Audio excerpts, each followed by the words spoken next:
A friend into the family on News Talk 1480 WHBC. The Kenny and JT Show is brought to you by Rooster's Wings and More. Be fun. Be casual.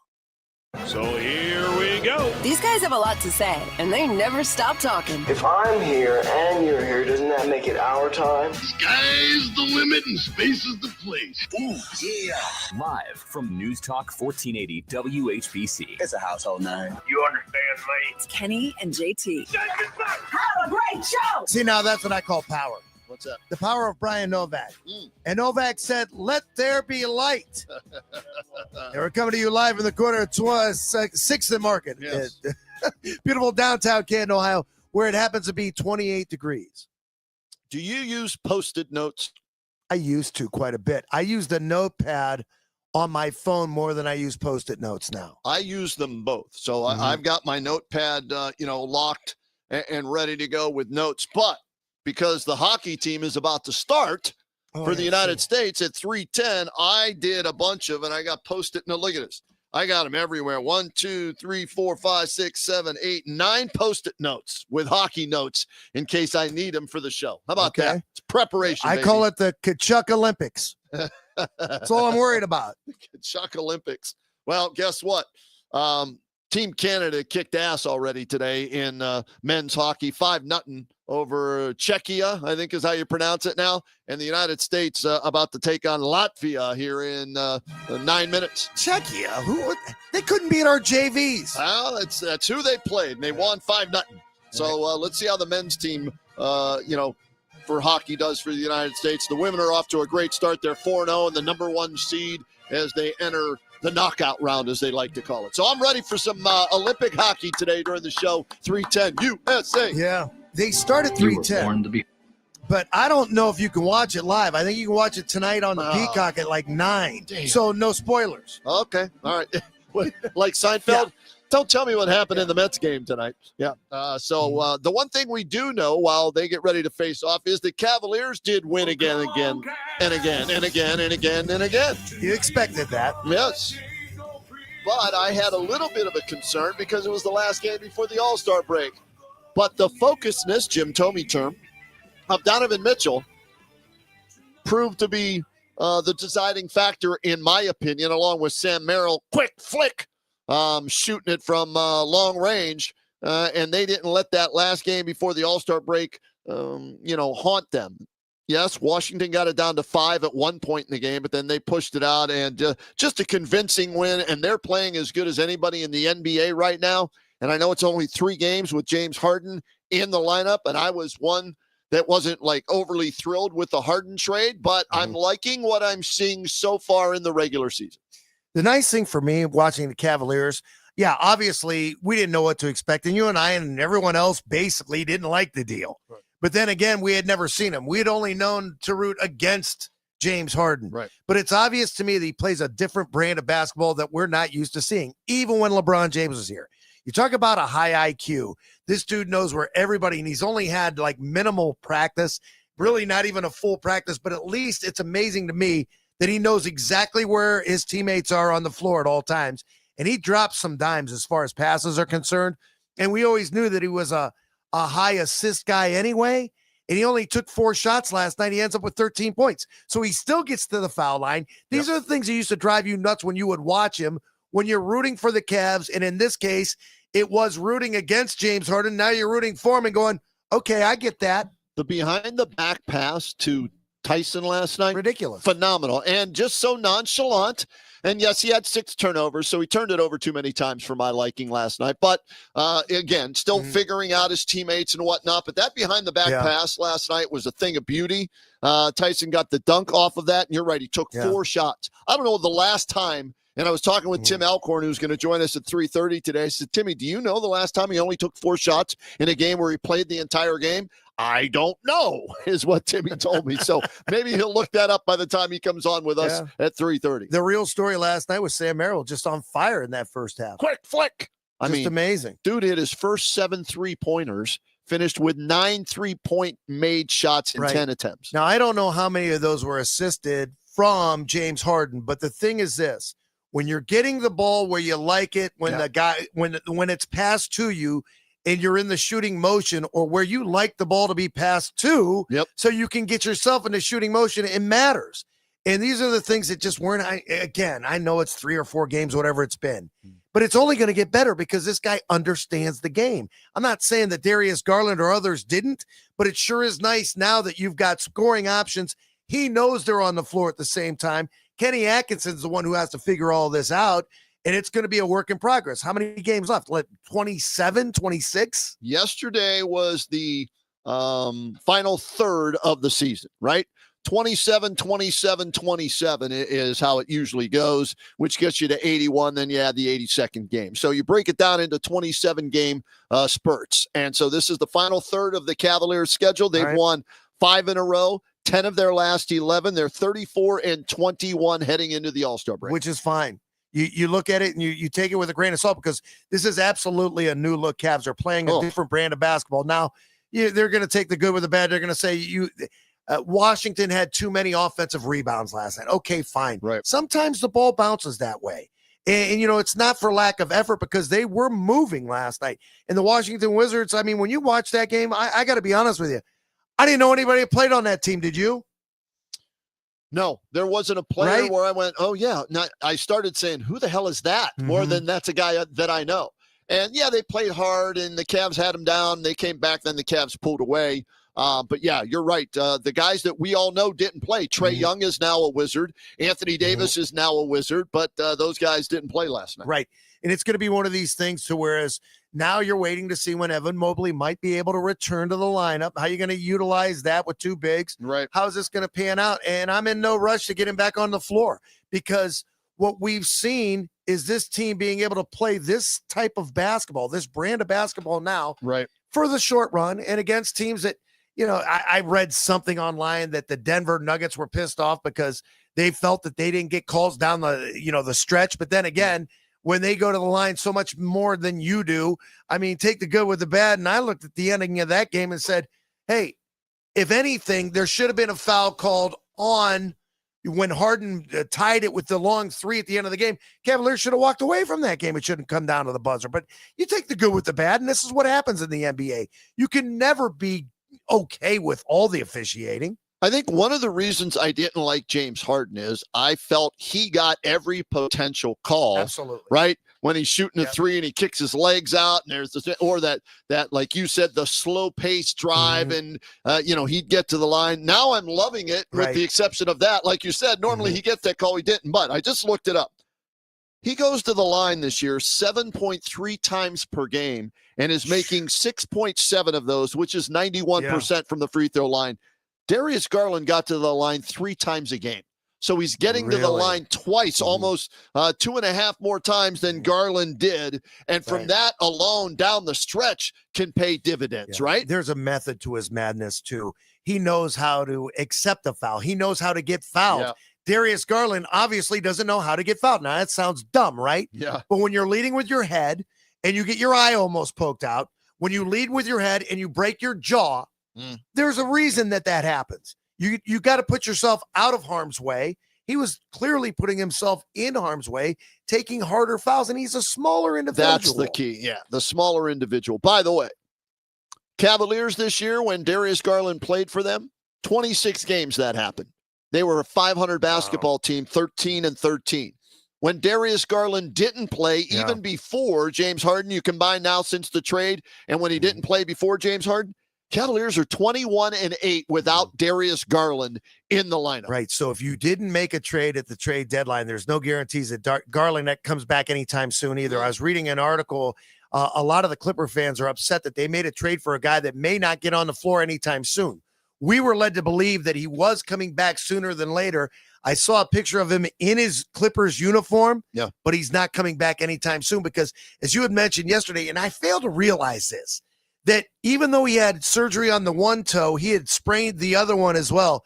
And now neither of them are 100%. It's not going to be 100% for the rest of the season. Don't you think? And so, again, I wasn't thrilled with the James Harden trade, but the more I look at it, and again, this is just regular season so far. I'll still have my doubts about the Beard in the postseason, and he'll have to change my mind by doing it in the postseason for the Cavs. But This is a better basketball team without Darius Garland and with James Harden. Right. It just is, okay? And that's not even having Evan Mobley back in the lineup yet. How about Jared Allen again last night, right?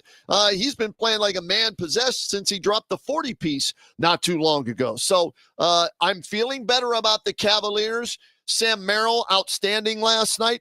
Did you hear Donovan Mitchell call out John Michael and Brad Daugherty after the game? Right. Because, I guess in their pregame, show, they said it's time to get Merrill cooking or something like that. And Sam Merrill took that as a slight that they were questioning, his game. So he went out and hit 9 of 10 3-pointers for a career-high 32. For me now, you've got obvious scoring options to whereas you didn't have those options before. It was either Garland's healthy, and you've got a scoring option there as well.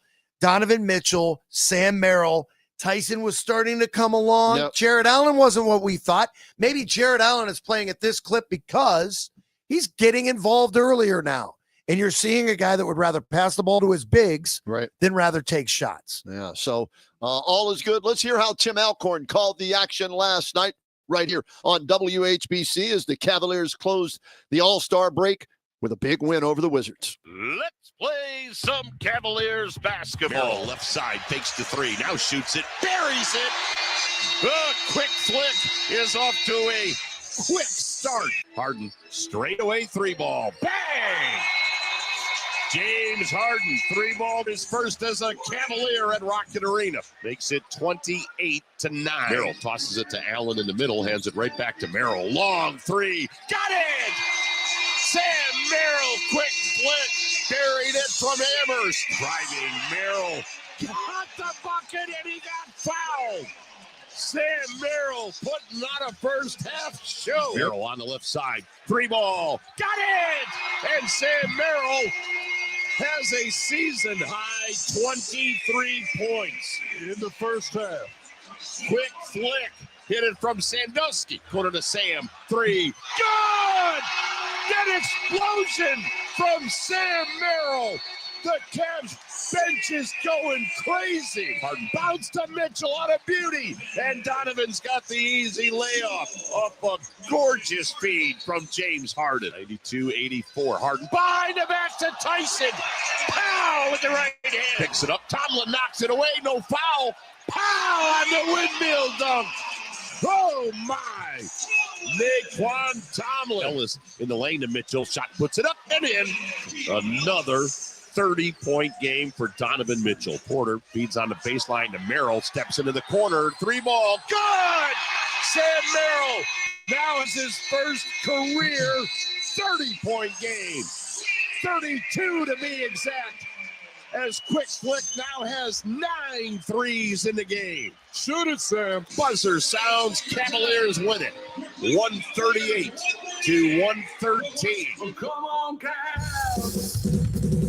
Tonight we're going Eric Brewer. take no prisoners. How about that Sam Merrill last night? How fun to watch. My son and I were talking about it this morning. He lives in Portugal, and he went and looked at the highlights, and we were talking about being in the zone, right? In a game, there are just some games where you just feel it. And as soon as that ball leaves your hand, you know it's going in, and you can't wait to shoot the next one and the next one and the next one.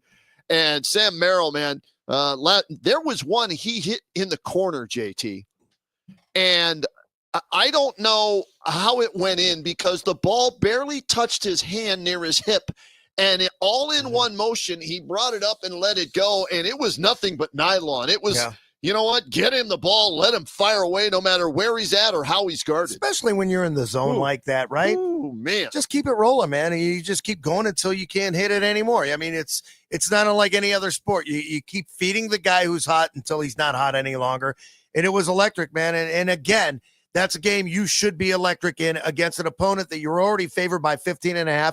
You're supposed to put that team away and beat them by 20 points or so. What's really amazing is the fact that even Donovan Mitchell still scores you 30, and it's like a ho-hum night for him. Yeah, he got his 30, and it was a blowout.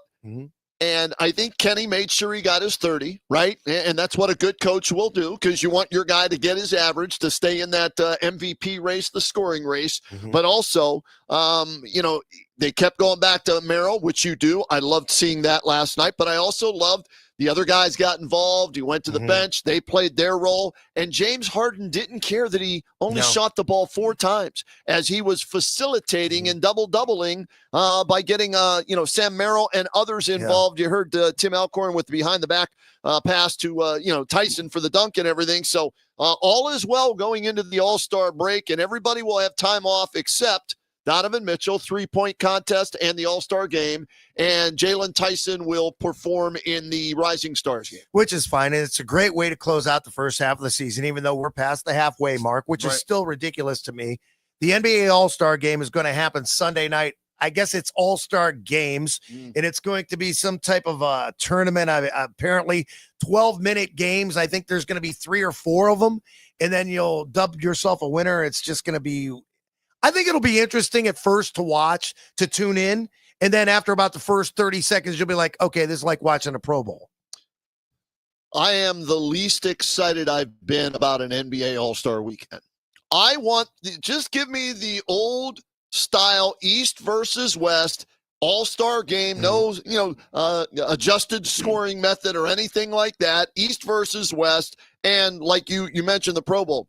Giannis out, was replaced today because of an injury. Steph Curry out, replaced because of an injury. So I will watch Saturday night. The event Saturday night. Probably more than I'll watch the actual game itself. Well, the only reason I want to tune into the game at all is because they're trying to take a page out of what they did in hockey last year in the Four Nations tournament. Okay. And make it America versus the Europeans and whatever. Now, I don't know if you saw Kevin Durant's comments today about, some of the older guys not wanting to be in it. And why don't you ask some of the foreigners if they want to be in it? Because Luka usually doesn't really look like he wants to be there, and neither does Jokic. So it'll be interesting to see. And these are the storylines because, let's face it, it's like a soap opera now anyway, right? Do you want to tune in? Why would you tune in? Well, maybe there's something else to tune in for, and let's see if maybe they truly do want to take up the flag and say, we're going to play for the country. Now, other than that, as a fan, those are the things that kind of get you. And it's no different than watching your favorite team play. I'll give you an example, like last night, when you heard in the post-game comments when they interviewed James Harden, he said it's one of the places that he actually liked to play at because he appreciated the way the fans respond. Right. So if that's the case now, you like the fact that you're rooting for him to play for your team now versus the opponent where I said it the other day. Isn't it kind of like the way you rooted against LeBron James when he used to come here as a member of the Miami Heat? Right. It's not like that anymore because he won us a title and we want him to come back. We want him to finish as a Cavalier. Most fans do, not all of them. Right. Some people still are like, hey, man, let's move on from LeBron James. Let's win one without him. See how good this franchise can become. But in my opinion, how can you ever truly turn your back on that guy if he wants to come back here? Because let's face it, if LeBron James retires as a Cavalier, it's because he wants to be here, not because they can afford to go get him. I've got a question for you pertaining to what you just laid out with LeBron James. Mm-hmm. What if the Cavaliers win the NBA championship this year? They do it without LeBron James. Does that shut the door on him coming back here next season? Does he only come back, and the Cavaliers look at it this way, as, okay, we're close, but we didn't win the title, so maybe he'll put us over it, as opposed to, well, we've won the title already. We don't need him to come back. You don't need him to lead you to a title. Okay. That's LeBron James of the past.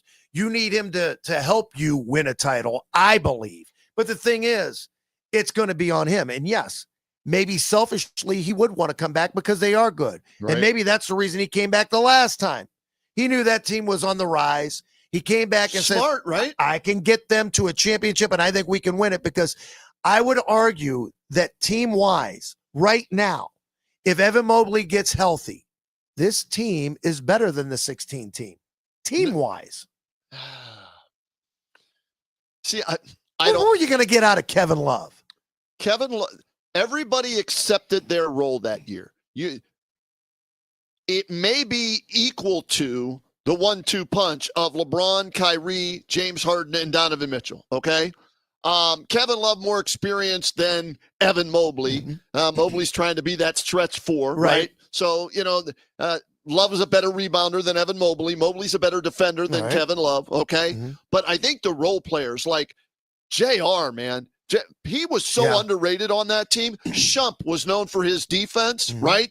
RJ was athletic coming off the bench as well. So until they win a championship, I'm not going to say any team is better in any way, shape, or form than the 16 They're team. close and they match up well, I believe. And you have to remember, too, is when you consider Kyrie, he missed that first half of that season. Yep. And again, that's one of the reasons why you go out and you bring in a James Harden or anyone who would be available. Dude, it is such a major upgrade over Darius Garland. It's sad, really. And when I heard they traded for him, wasn't excited. 36 failures in the postseason. But now, as I'm looking at it, maybe I didn't appreciate James Harden enough for his style of play because I was rooting against him and didn't like how games came to a screeching halt late in games because he'd always get fouled and go to the free throw line. But then when the big shot was needed, he wouldn't make it in a big game. But so far, I like what I'm seeing. Can they maintain that level of focusness, Jim Tomey term, as well as intensity 3 games?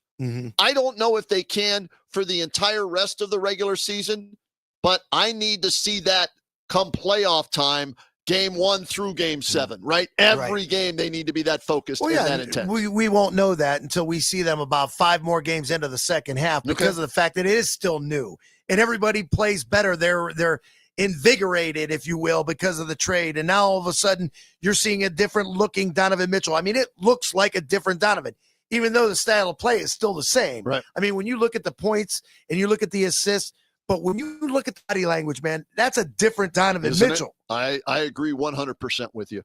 And I like what I'm seeing. And I'll say this again. I personally believe that since they traded for James Harden, Donovan Mitchell looks up to him, respects him. He's one of the top 75 players, whether you agree with that or not. He was on that team. He's top 10 scorer of all time. So I think Donovan Mitchell looks up to him and goes, you know what? I got to show him that I'm worthy of this being my team, and I don't want to let him down. So I think Donovan has raised the level of his game. Don't think for a minute that James Harden doesn't want to win us over as well. Yeah. Not just the talking heads, the coaching staff, and the rest of the fans, and prove to him that, this is a team that might be able to win him a title. Yeah. Now, I did something else down the stretch of that game last What'd you do? because they were playing at the same time as the Buckeyes. Oh, geez. I turned on a bit of the Ohio State. Did you? Taking on USC. I don't even know what happened. Pleasantly surprised. They win, but they don't cover. They win, but it was close towards the end, and they win 89-82 over USC. Okay. But USC has got Gilbert Arenas, Agent Zero's son, on their team. Oh, really? Was he any good? Not bad. Okay. All right. Not bad. But I mean, it was a great win. And the reason I bring that up is because at the bottom or at the top of the hour at 4:00, Ron Stokes is going to join us, and he's going to talk mostly about the Kent McKinley basketball team and the 2,000 victories that they have as a school. Okay. But also, don't be surprised if the Buckeyes aren't still a bubble team. And it's hard to say that, and it's hard to imagine when this team right now is only 8-6 in the conference, but they're 16-8 overall. And if they beat Virginia, they're right back on that bubble. I don't think it can happen. I don't think they're going to beat Virginia either. They don't have the talent. I know the only way I'll rephrase that. The only way they beat Virginia is if Bruce Thornton goes for like 40. That's the only way I think. But isn't that basketball? Yeah. Something crazy could happen. Who knows? Yeah, it's very possible. The other thing is this: Right. The Olympics. It's the Olympiad. Yes. Would you like to know what the medal count is right now? Yes. These are not broken medals, by the way, as far as I know. These are medals that are whole, undeterred in any way, shape, or form. Team USA now with 14 overall medals, and I believe Chloe Kim, yes, who is Myles Garrett's, is it fiance or just girlfriend? I'm not sure. Significant other? How's that? That's fine. Yeah. She just won a silver medal a couple of minutes ago. She didn't win gold? Nope. She was going for her 3rd consecutive gold medal in 3 separate Olympic games in snowboarding. She was the favorite going in, so that's kind of an upset. So she goes gold, gold, silver is what you're telling me. So we've got 4 gold, 7 silver, 3 bronze, but in this case, we know they're copper. Yeah, that's right. The bronze. And some aren't even gold for that matter because they're breaking apart, right? There's your Olympic update. No, I think the gold medals are intact. No, they are. But the problem is the ribbons are tearing. Okay. All right. You drop your gold medal, you know one thing. Was it? If it doesn't dent, it's not gold. Right? Now, in fairness to Kim, Yeah. his significant other, Miles Garrett's significant, she was doing it with a torn labrum. And it was wearing a You don't harness. need a labrum when you're on a snowboard. I've got to believe it can help you to have a torn labrum doing anything. Hell, I had my shoulder operated on. Thanks, Dr. AJ Seth, Ortho United. And yeah, it hurt to do it hurt to sneeze when I had my shoulder injury. Shoot it up, man. It's the Olympics. Only happens once Can't every do 4 that. years. That's illegal in the Olympics. Put something on it. Icy hot, that might be illegal in the Olympics too, man. But congratulations to her, and we'll update you on what's happening with the hockey team, men's hockey team. And we'll talk more Cavs with Tim Alcorn next.